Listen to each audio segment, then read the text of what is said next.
Sebelum kita lanjut, jangan lupa like, comment, subscribe, dan nyalakan notifikasinya agar tidak ketinggalan info terbaru lainnya. Semoga bermanfaat.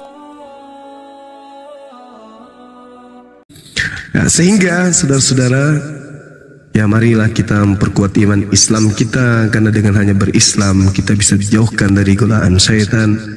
Karena hanya dengan berislam kemudian kita dijauhkan dari menyembah sendal jepit, menyembah anaknya orang, menyembah banyak hal, menyembah yang lain selain daripada hakikat pencipta langit dan bumi. Saya kira begitu sebagai obat dari suara saya. Alhamdulillah suara saya sudah muncul kembali. Mudah-mudahan kedepannya jauh lebih bagus lagi dari hari ini. Demikian, silakan. Assalamualaikum warahmatullahi wabarakatuh. Waalaikumsalam warahmatullahi wabarakatuh. Waalaikumsalam warahmatullahi wabarakatuh. Terbangun loh saya dengar guru dah. Takbir. Allahu Akbar. Ini hand Muslim apa Kristen hand? Hand. Gak ada suara. John Wick tadi apa namanya Bang Handi? Si John Wick ini murtad dari saksi Yehoha ke apa tadi ya? Karismatik ke apa? Izin saya terdengarkan benar ini ya. Oh, Pentakosta, iya. Iya bang. Iya. Pentakosta karismatik sama aja itu bahasa roh. Awalnya dia dari saksi Yehoha. Saya dulu kayaknya 6 bulan yang lalu pernah berbicara dengan Bang Juma juga, kayaknya Pernah di room pengamat debat dulu. Lu masih sengkle dulu. Sekarang masih sih. Iya. Ya tadi dengar sempat sedikit ceramahnya.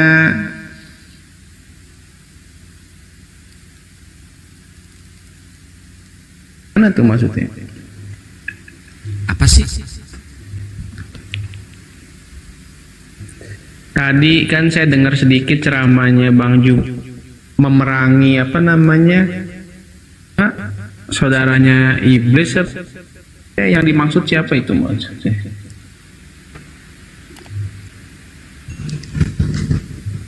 Di dalam pemahaman kami umat Islam, Al-Quran menjelaskan minal jinnat wan nas, dari jin dan dari manusia. Jadi ada pembisik dari golongan jin, ada pembisik dari golongan manusia. Golongan dari jin disebut iblis, golongan dari manusia disebut kafir.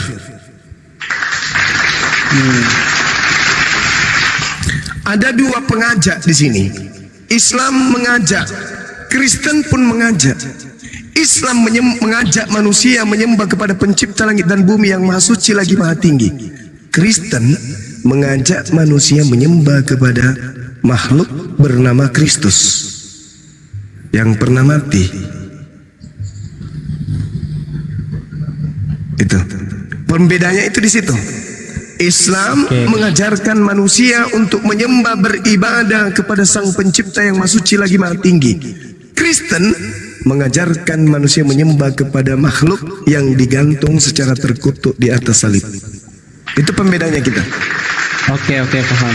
Yang dimaksud tadi memerangi itu, memeranginya dalam cara apa bang? Seperti memerangi ini. Dibunuh kah? Oh enggak, bukan, itu dilarang dalam Islam. Oh. Ya, jadi diperangi.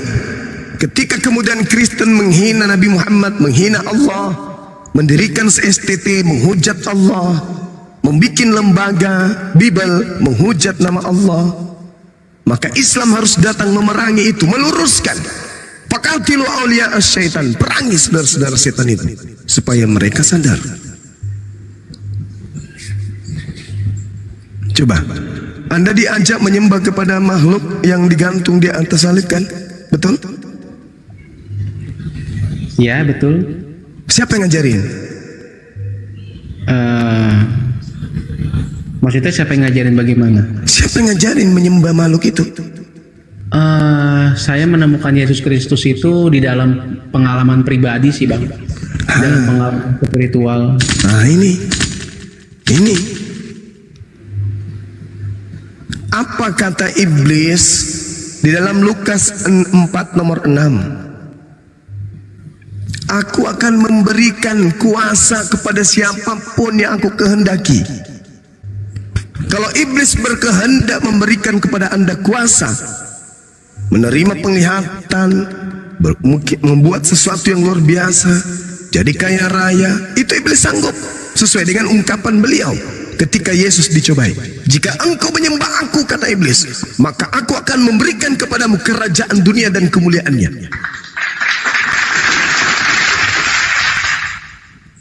Jadi orang menyembah setan pun akan kaya raya. Karena betul, setuju, tapi silakan. Betul, itu saya setuju. Itu tapi konteksnya itu Bang, itu lebih ke arah misalkan kita ke Gunung Kawi, kasih sesajen, terus kita jualan apa, bakso apa-apa, terus kita jadi kaya, rame, laris, dagangannya gitu Bang. Ya, itu juga termasuk. Itu termasuk juga itu. Sekarang yang jadi pertanyaan, siapa yang mengajak saudara dan mengajarkan saudara saya ini menyembah kepada makhluk yang menjadi korban penyaliban? Ya, banyak dari, selain pengalaman pribadi, ya banyak dari mentor-mentor hamba-hamba Tuhan yang saya lihat atau kenal. Bagaimana? Baik dari YouTube ataupun dari secara langsung sih. Lalu bagaimana dengan nasihat Yesus yang berkata, jika ada orang berkata dia bertemu dengan Yesus di padang gurun, bertemu Yesus di sini, bertemu Yesus di sana, jangan kau percaya. Itu konteksnya itu nanti ketika di periode tribulasi Bang, ketika di 7 tahun masa kesusahan besar. Itu bukan masa lampau. Bukan Bang, itu jadi ceritanya itu kan di Matius 24 ya Bang, yang mulai dari Matius 24, 25 sampai 26 kan. Itu kan di Matius 24-nya itu perikopnya pertamanya khotbah tentang akhir zaman, terus berlanjut sampai Matius 26 kalau nggak salah. Gitu. Oke. Itu Bang. Oke. Itu boleh aja Anda mengatakan seperti itu. Tapi ketika kita membaca dengan seksama apa yang tertulis di sana, itu dia katakan dengan sangat jelas bahwa data yang Anda sebutkan akan terjadi di masa lampau itu terkait dengan jawaban untuk membantah justru apa yang Anda katakan. Dia katakan gini, kalau ada orang berkata ada Yesus di sini, ada Yesus di sana, jangan kau percaya. Jangan. Sebab kedatanganku yang kedua, nah baru menjelaskan masa akhir zaman. Jadi sebelum masa itu datang, ada yang mengaku bertemu dengan saya, jangan kau percaya. Kata Yesus nih, maka orang-orang yang ada di Yudea, tuh berarti masa itu, harus melarikan diri ke pegunungan. Orang yang sedang berperanginan di atas rumah, janganlah ia turun untuk mengambil barang-barang di rumahnya. Dan orang yang sedang di ladang, jangan ia kembali untuk mengambil pakaiannya. Celakalah ibu-ibu yang sedang hamil atau yang menyusui bayi pada masa itu. Berdoalah supaya orang yang sedang di ladang janganlah ia kembali. Berdoalah kemudian pada waktu kau melarikan diri, jangan jatuh pada musim dingin dan pada hari Sabat. Ini bukan berbicara masa akan datang. Ini berbicara. Ada ayat kelanjutannya Bang. Ya, saya baca. Sebab pada masa itu akan terjadi siksaan yang dahsyat seperti yang belum pernah terjadi sejak awal dunia sampai sekarang, dan yang tidak akan terjadi lagi. Betul, itu tribulasi Bang nanti Bang. Sebentar. Lalu apa kata Yesus? Sekiranya waktu tidak dipersingkat, iya betul, maka dari segala yang hidup tidak akan ada yang selamat. Iya betul. Akan tetapi oleh karena orang pilihan, waktu itu akan dipersingkat. Betul Bang. Iya Bang. Itu jadi nanti konteksnya. Itu bukan nanti, itu sudah terjadi, bukan nanti. Itu sudah terjadi. Itu kesusahan yang besar itu belum terjadi Bang. Itu sudah terjadi sebelum Paulus kemudian mengaku bertobat dan bertemu Yesus. Belum bang, bukan bang. Ini sudah temanya terjadi, beda, bang. saudara. Itu Sekarang saya khotbah tanya. tentang akhir zaman bang. Nanti ketika sesudah terjadi perang dunia ketiga, sebentar lagi kan ekonomi dunia kan akan hancur, Oke, akan resesi oke, dan baik, akan baik. digantikan nanti semua non cash money. Oke, Artinya semua uang tunai akan ditarik nanti semuanya non cash semua. Oke, sekarang saya itu mau tanya. Betul. Sekarang saya mau tanya kepada Oke, saudara. siap. Siap bang. Pada masa kepemimpinan Yesus, ada nggak huru hara? Beda bang. Itu beda bang. Saya tanya dulu. Bang. Saya tanya dulu. Ada nggak huru hara? Belum. Itu kan gini bang, saya tanya Belum. bang, huru hara itu yang namanya kerusuhan di suatu bangsa itu pasti ada bang, karena pada masa itu Bukan. Ini Israel Yesus sedang belajar. berbicara, saudara. Iya, Yesus sedang siapa? berbicara dengan orang sezamannya. Orang Yesus sedang berbicara dengan sezamannya. Bukan berbicara dengan orang kalian. Yesus sedang berbicara dengan orang yang ada sezamannya. Angkatan pertama. Oke siap, saya jawab ya bang. Itu kan tanda awalnya itu kan di Matius 24 ayat 1 kan berbunyi gini, murid-murid kan bertanya, Guru, apakah tanda kedatanganmu dan kesudahan dunia? Lalu dijawablah sama Yesus Kristus kan, ketahuilah bahwa akan terjadi kelaparan, bencana alam, gempa bumi di berbagai tempat, kasih menjadi dingin dan lain-lain dan seterusnya itu. Terus lanjut tuh ke pasal 25, pada masa itu langit matahari akan gelap, Itu ya kan, bulan 29, akan saudara. merah. Itu 29. Jadi gini, saudaraku. Sekarang saya mau tanya, ketika kemudian Paulus mengajarkan ada nggak huru hara terjadi Yerusalem? Itu saya kurang pelajari sejarah, tapi kalau dari saya baca sih belum ada ya. Bagaimana kitab MKB, huru-haranya bagaimana itu terjadi. Taurat dibakar, bagaimana rumah-rumah ibadat Yahudi diratakan. Siapa pelakunya? Itu terjadinya tahun 70 Masehi bang, sama Jenderal Titus dari Romawi. Itu Anda tahu. Itulah yang diceritakan Yesus. Kenapa? Izinkan saya berbicara. Kenapa? Ya. Makanya Yesus mengatakan, jadi apabila kamu melihat pembinasa keji berdiri di tempat kudus, menurut firman yang disampaikan oleh Nabi Daniel, itu artinya orang yang pembinasa keji ini yang tadinya membunuh murid-murid Yesus, tiba-tiba menduduki tempat yang kudus, menjadi rasul. Apa yang terjadi? Semakin ponga orang Roma, semakin hebat dia memporak-porandakan Yerusalem. Anda harus tahu itu, jutaan orang Yahudi dihabisin. Itu sejarah itu. Kalau berbicara mengenai akhir zaman, beda. Itu ceritanya di data nomor 27 ke bawah. Jadi kata Yesus, sejak aku terangkat ke langit, bila mana ada orang yang berkata, ada Mesias di sini, ada Mesias, jangan kau percaya. Sebab sama seperti kilat memancar dari sebelah timur dan melontarkan cahayanya sampai ke barat, demikian pula kedatangan Anak Manusia kelak.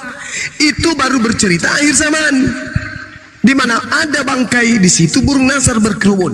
Segera sesudah siksaan pada masa itu, matahari akan menjadi gelap, bulan tidak bercahaya, bintang-bintang akan berjatuhan dari langit, dan kuasa-kuasa langit akan guncang.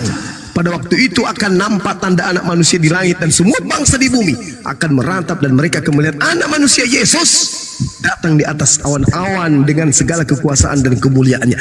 Itu baru akhir zaman. Kalau yang tadi itu adanya pembinasa keji. Setelah pembinasa keji itu duduk di tempat yang suci, dia memporak-porandakan kemudian Yerusalem. Maka Yesus mengatakan, maka orang-orang di Yudea harus melarikan diri ke pegunungan.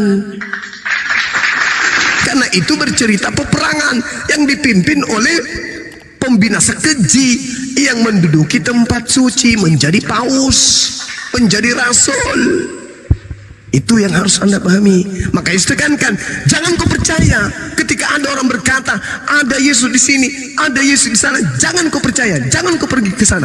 Sebab Kristus palsu dan nabi-nabi palsu akan muncul dan mereka akan mengadakan tanda-tanda yang dahsyat dan mukjizat-mukjizat sehingga sekiranya mungkin menyesatkan orang-orang pilihan.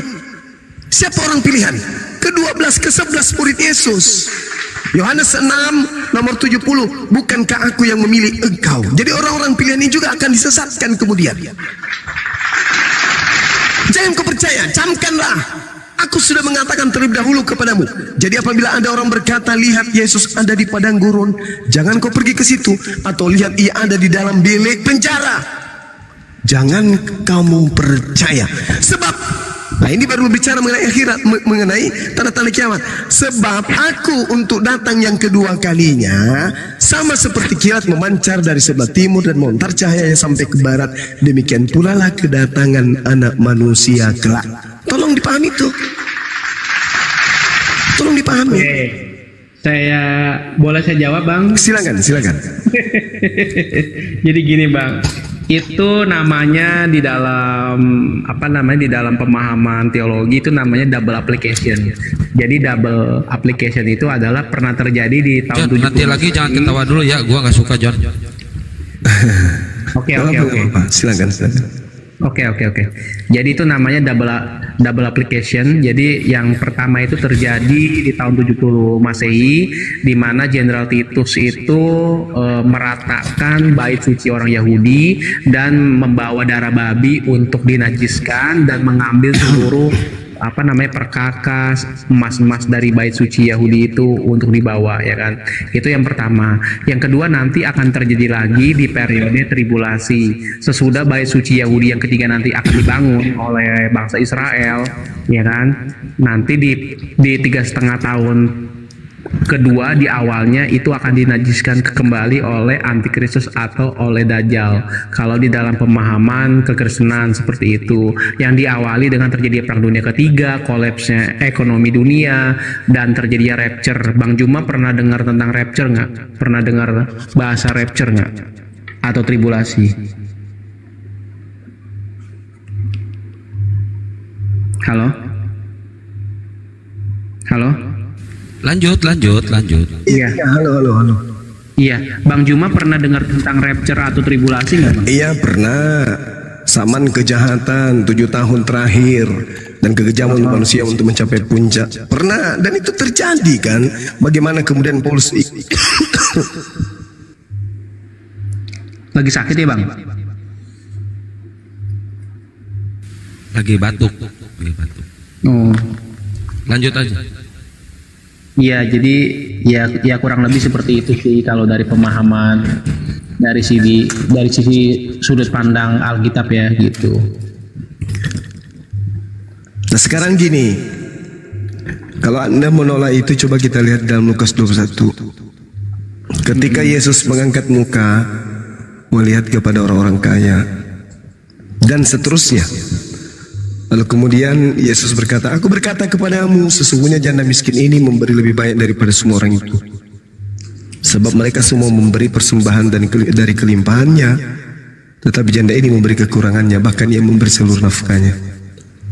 Ketika beberapa orang berbicara di bait suci, mengagumi bangunan itu yang dihiasi batu indah-indah dan berbagai barang-barang persembahan, berkatalah Yesus, apa yang kamu lihat di situ akan datang harinya di mana tidak ada satupun akan dibiarkan tergeletak di atas batu lain. Semuanya akan diruntuhkan. Ini sudah terjadi belum? Itu sudah yang pertama, Bang. Sudah. Di tahun 70 Masehi. Sudah. Sudah. Makanya Yesus mengatakan, ditanya oleh Yesus oleh muridnya, Guru, bila mana itu terjadi? Apakah tanda kalau itu akan terjadi? Apa jawab Yesus? Waspadalah supaya kamu jangan disesatkan, sebab banyak orang akan datang dengan memakai namaku dan berkata, akulah dia, dan saatnya sudah dekat. Jangan kamu mengikuti mereka. Terjadi enggak ini? Sudah terjadi enggak ini? Itu belum, Bang. Nah, ini kesalahan Anda itu di sini. Kalau Anda mengatakan itu belum, coba Anda baca nomor 12-nya dari Lukas 21. Tetapi sebelum semua itu terjadi, kamu lebih dulu ditangkap dan dianiaya. Siapa kamu di situ, Bang?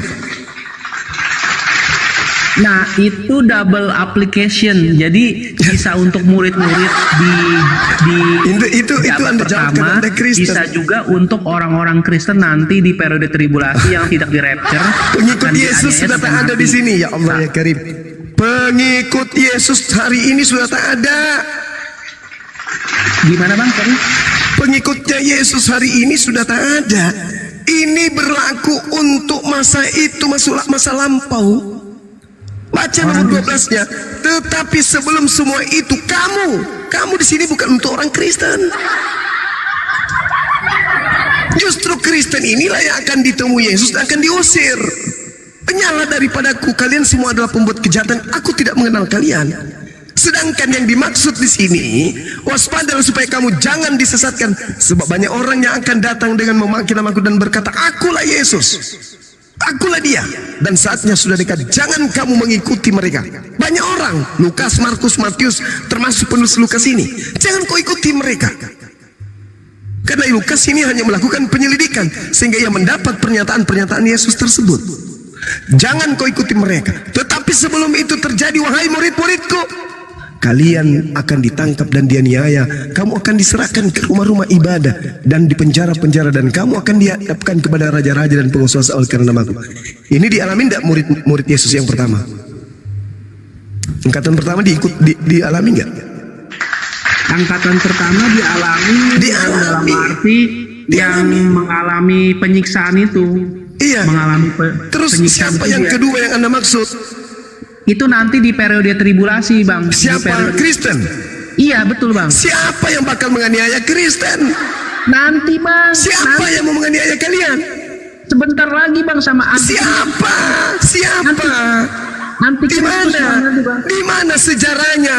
Yahudi tidak pernah menganiaya kalian. Siapa yang pernah menganiaya Kristen di atas muka bumi ini? Tunjuk. Siapa yang pernah menganiaya Kristen? Dulu itu di abad pertama itu, ya kan, kerajaan Roma itu banyak membunuh, Nah, membakar, itulah dia. mengakimakan Justru Cina. kalianlah penganiaya itu. Kok merasa akan dianiaya? Siapa yang berani menganiaya Kristen? Senjata kalian kuasai, nuklir kalian kuasai, bom kalian kuasai. Siapa yang mau menganiaya Kristen? Ada-ada aja, cuci mulut, cuci muka, kan yang mandi, tidur. Murid-murid Yesus. Murid-murid Yesus dengan penyembah Yesus beda, kawan. Kristen itu pentuhan Yesus, bukan murid Yesus. Sejak kapan Kristen murid Yesus? Dan sejak kapan Yesus punya murid dari luar Yahudi? Kapan itu? Alamak. Astagfirullahaladzim, ya Allah ya Karim.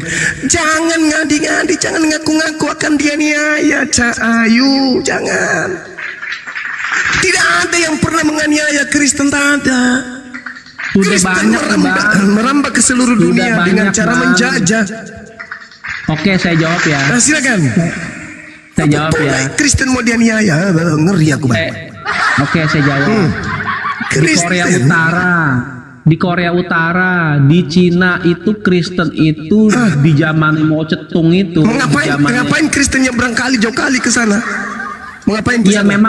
memang ada Kristen, Bang, di sana. Ya ngapain Memang dia ke situ?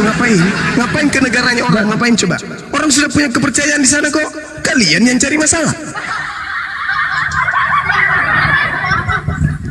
Kenapa dia Iya, memang Paulus itu kan ditugaskan oleh Tuhan Yesus kan untuk memberitakan Injil ini ke bangsa-bangsa. Sekarang begini, saudara. Tetapi Oke. sebelum semua itu kamu akan ditangkap dan dianiaya. Pertanyaan saya, siapa penganiaya murid Yesus?